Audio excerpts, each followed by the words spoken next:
కాకినాడ పోర్టులో deputy CM Pawan Kalyan చేసిన తనిఖీలు, ఆ తర్వాత వ్యక్తం చేసిన అనుమానాలు, అధికారుల తీరుపై విమర్శలు, కేంద్ర హోంశాఖ మంత్రి అమిత్ షాకు ఫిర్యాదు చేస్తానన్న ప్రకటన రాజకీయ వర్గాల్లో చర్చనీయాంశమయ్యాయి.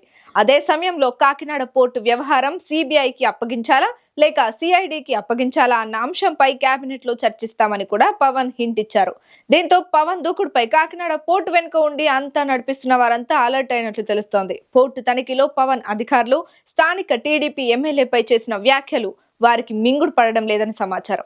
ఈ నేపథ్యంలో విపక్ష నేతలతో పాటు పలువురు అధికార పార్టీ నేతలు, బడా వ్యాపారవేత్తలు పవన్ ను త్వరలో టార్గెట్ చేయబోతున్నారనే చర్చ సాగుతోంది. దీనిపై మరింత సమాచారం మా కాకినాడ కరెస్పాండెంట్ ఉదయ్ అందిస్తారు. కాకినాడలో పవన్ కళ్యాణ్ పర్యటన ఎన్నో మలుపులు, వివాదాలకైతే తెరతీసిందని చెప్పుకోవచ్చు. ముఖ్యంగా నిన్న కాకినాడ పోర్టులో డీప్ వాటర్ పోర్టు, యాంకరేజ్ పోర్టులను అయితే పవన్ కళ్యాణ్ పరిశీలించడం జరిగింది. అక్కడ స్టెల్లా ఎల్ షిప్ నుంచి విదేశాలకు ఎగుమతవుతున్న పీడీఎస్ రైస్ను అయితే ఆయన గుర్తించడం జరిగింది.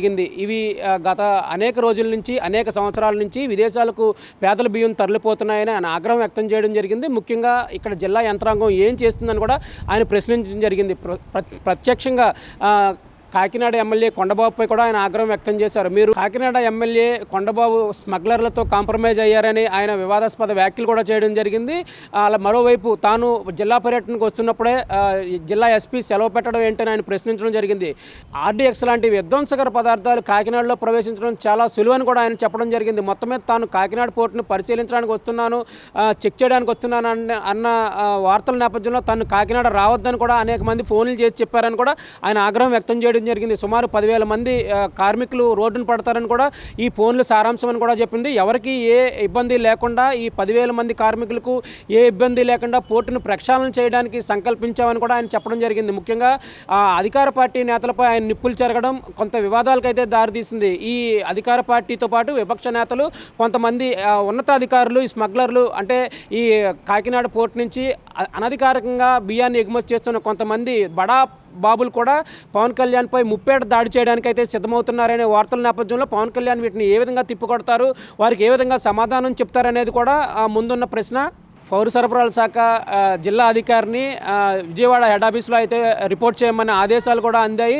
మొత్తం నేపథ్యంలో ఈ కాకినాడ నుంచి అనధికారికంగా బియ్యం ఎగుమతి చేస్తున్న అలీషా, అలాగే అగర్వాల్ ఎవరని కూడా ఆయన ప్రశ్నించడం జరిగింది. వీరిద్దరూ ఎవరు, ఈ షిప్పుల నుంచి ఎవరు ఈ ఎగుమతి చేస్తున్నారు అంటే ఇక్కడ కాకినాడలో ఈ పీడీఎస్ రైస్ని విదేశాల్లో, ఆఫ్రికా దేశాల్లో కిలో 70 రూపాయలకు అమ్ముతున్నారని కూడా ఆయన చెప్పడం జరిగింది. మొత్తం మీద తాను ఈ స్టెల్లా నౌకను చెక్ చేయడానికి వెళ్ళినప్పుడే తాను ఆ నౌకను ఎక్కించకుండా, వెదర్ బాగాలేదు, సముద్రం రఫ్గా ఉందనే కారణాలతో తాను కనీసం ఆ షిప్ను చెక్ చేయడానికి కూడా పోర్టు అధికారులు అనుమతించకపోవడం చాలా ఆక్షేపణీయమని కూడా ఆయన చెప్పడం జరిగింది. మొత్తం మీద చూసుకున్నట్లయితే ఈ వివాదాలు డొంక కదులుతుంది. మొత్తం మీద ఈ కాకినాడ కేంద్రంగా పీడీఎస్ రైస్ విదేశాలకు తరలిపోవడాన్ని అనే అంశాన్ని తాను మొదటి నుంచి వ్యతిరేకిస్తూ వస్తున్నాను.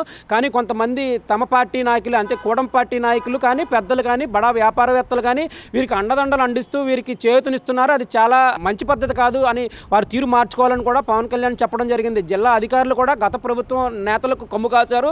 తాము వారి తీరు మార్చుకోవాలని పదే పదే చెప్పడం, వారు అదే తీరులో వ్యవహరించడం కూడా పవన్ కళ్యాణ్కి అయితే ఆగ్రహం తెప్పించింది.